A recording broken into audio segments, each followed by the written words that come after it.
Yang semua. Iya, Bu. Oke. Sebelum dimulai pembelajaran hari ini, kelas boleh bikin doa.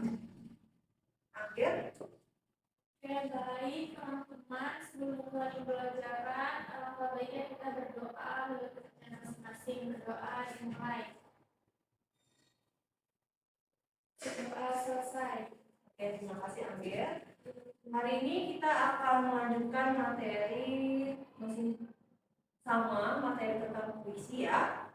Nah, sebelum masuk materi, Ibu mau cek dulu nih kehadiran kalian. Siapa yang sudah hadir? Angger, Hadir, Bu. Eli, Saya, Bu. Fahmi, Izin, Bu. Hadir. Oke, Tina, Hadir.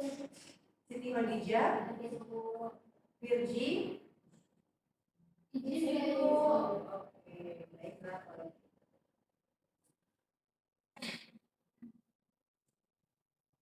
Oke, minggu lalu kita sudah belajar tentang unsur-unsur puisi. Untuk mengingat kembali, minggu lalu kita belajar unsur-unsur puisi. Lalu apa itu puisi, ya kan? Iya, Bu. Baik. Untuk pertemuan kali ini, capaian pembelajarannya, peserta didik mampu menyampaikan tulisan berdasarkan fakta, pengalaman dan imajinasi secara indah dan menarik dalam bentuk prosa dan puisi dengan penggunaan kosakata secara kreatif. Dan untuk tujuan pembelajarannya yaitu peserta didik mampu menciptakan puisi berdasarkan unsur-unsur pembangun puisi dengan baik. Jadi pada kesempatan kali ini kita akan sama-sama belajar membuat puisi, gitu ya. Nah, puisi apa yang akan kita buat? Puisi yang berkenaan dengan kehidupan kalian sehari-hari. Kalau misalnya kalian asalnya dari Sunda atau dari Jawa, silakan angkat tema-tema kebudayaan asli kalian, gitu ya. Nanti arah tugasnya akan Ibu sampaikan. Nah, sebelum masuk ke dalam penulisan teks puisi, Ibu ingin merefleksi lagi atau mengingat pertanyaan-pertanyaan atau materi-materi minggu lalu.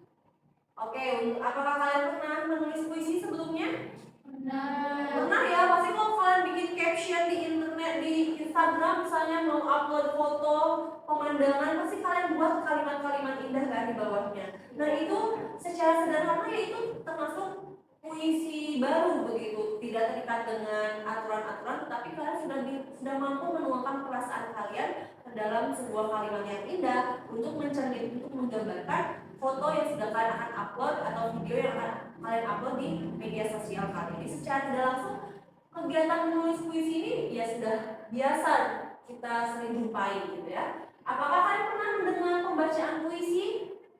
Pernah ya, pasti kalau misalnya kalian sering mendengar atau suka mengikuti Hanan Ataki, Ustaz Hanan Ataki, dia selalu membuat video-video dengan kalimat-kalimat yang menenangkan, lalu orang yang mendengarnya akan terasa rileks dan lain sebagainya. Itu kalimat-kalimat yang digunakan ya kan kalimat-kalimat indah, yaitu salah satunya dalam pembacaan puisi.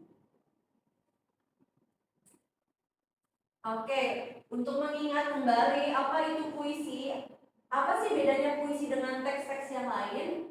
Secara sederhana, puisi merupakan salah satu jenis karya sastra yang sangat populer. Pada hakikatnya, puisi mengungkapkan pikiran dan perasaan penyair secara imajinatif dan disusun dengan menggunakan bahasa yang indah. Jadi yang membedakan puisi dengan teks yang lain itu isinya. Kalau puisi biasanya dibuat secara padat, sederhana, tetapi semua pesannya tersampaikan. Berbeda dengan cerita pendek atau novel yang dibuat secara panjang untuk menyampaikan satu pesan begitu. Dan penyair biasanya mengeluarkan imajinasinya, perasaannya untuk mengungkapkan yang dia rasakan itu melalui bahasa yang indah. Itu merupakan puisi, ya. Oke. Masuk lagi ke dalam struktur pembangun puisi. Puisi itu dibangun dalam dua hal, yaitu struktur fisik dan struktur batin. Untuk struktur fisiknya, unsur pembangun puisi yang bersifat fisik atau nampak dalam bentuk susunan kata-kata. Sedangkan untuk batinnya itu biasanya struktur yang muncul di dalam puisi tersebut begitu, diwakili oleh kata-kata yang ada di dalam puisi tersebut. Nah, unsur batin kurang lebih isinya ada tema, perasaan, nada dan suasana, lalu amanah. Lalu yang berikutnya yaitu unsur fisik, adanya diksi, citraan atau pengimajian, lalu ada rima, majas, kata konkret dan tipografi atau bentuk dari puisi tersebut. Oke, karena ibu rasa kan sudah paham untuk materi puisi, karena ini sudah kita pelajari minggu lalu. Hari ini kita akan fokus dalam menciptakan puisi. Kalau saya baca puisi kan Bu ya. Kalau syair itu puisi lama, tapi sebenarnya dia memang puisi tapi bentuk lama syair. Kalau sekarang itu ya kayak mantra, nah syair. Oke baik, ibu sudah menyiapkan LKPD-nya. Ibu akan bagikan LKPD ke kalian. Ini tugas individu, silakan dikerjakan secara masing-masing. Nanti ibu jelaskan tugasnya seperti apa ya. Baik, Bu. Elit panas.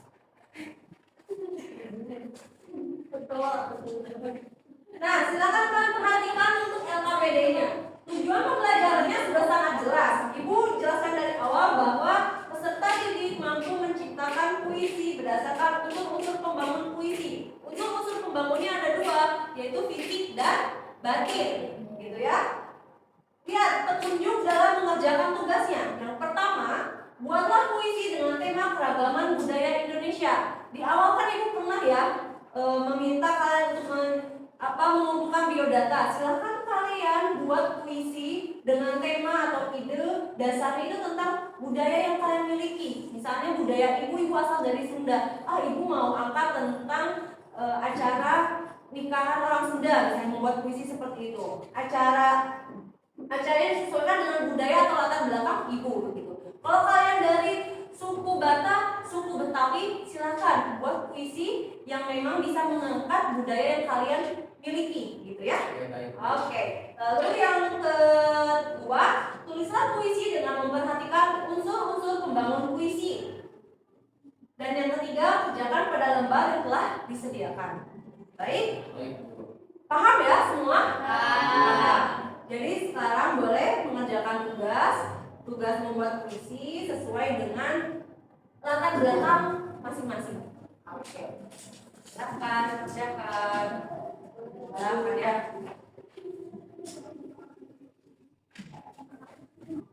Nah, ibu yakin karena ini pelajaran terakhir kalian udah lemes, sudah gak semangat untuk belajar. Ayo kita ice breaking dulu, ada senam nih. Goyang kayak gimana itu Ya nanti kalian ikuti gerakan yang ada di depan.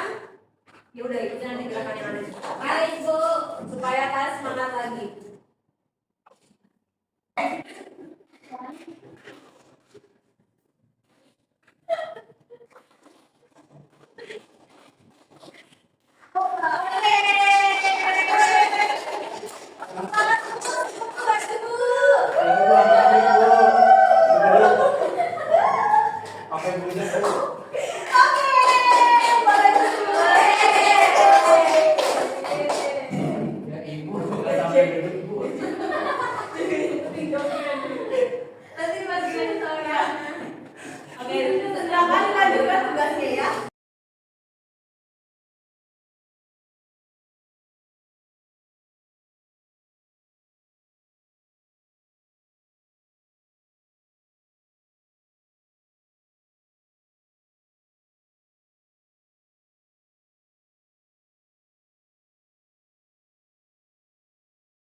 Siapa yang mau tahu duluan? Saya, Bu.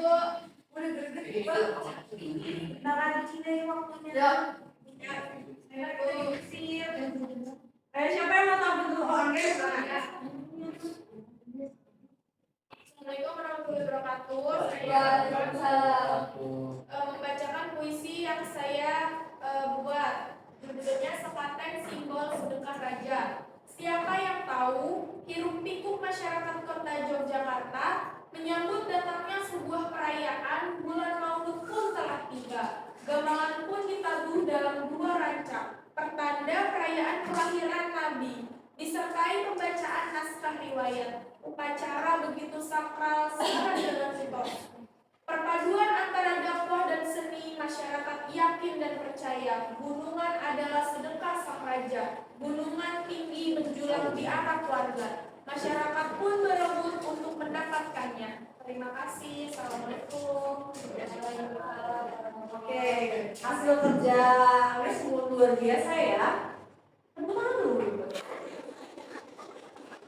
Karena ibu ini ada kegiatan berikutnya, jadi yang penampilan hari ini akan tampil aku cukup anggap dulu. Untuk yang lainnya silahkan dikerjakan lanjut di rumah dan besok bisa pertemuan berikutnya kita tampilkan bersama-sama ya. Oke.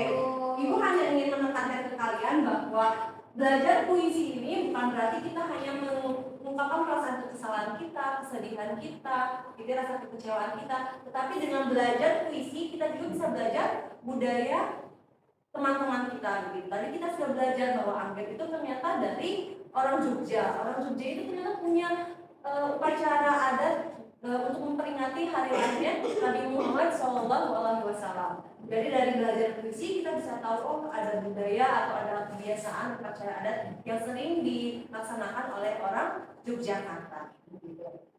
Sebelum ibu mengakhiri pembelajaran hari ini, ada yang mau bertanya dulu? Sudah paham ya? Sudah paham. Oke, minggu depan kita akan belajar melanjutkan pertemuan hari ini. Mohon maaf jika ada salah-salah kata, ibu mohon maaf ya. Terima kasih. Assalamualaikum warahmatullahi wabarakatuh.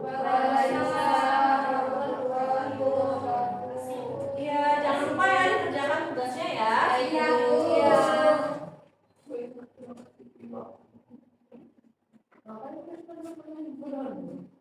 Terima kasih Pak. Ya, assalamualaikum.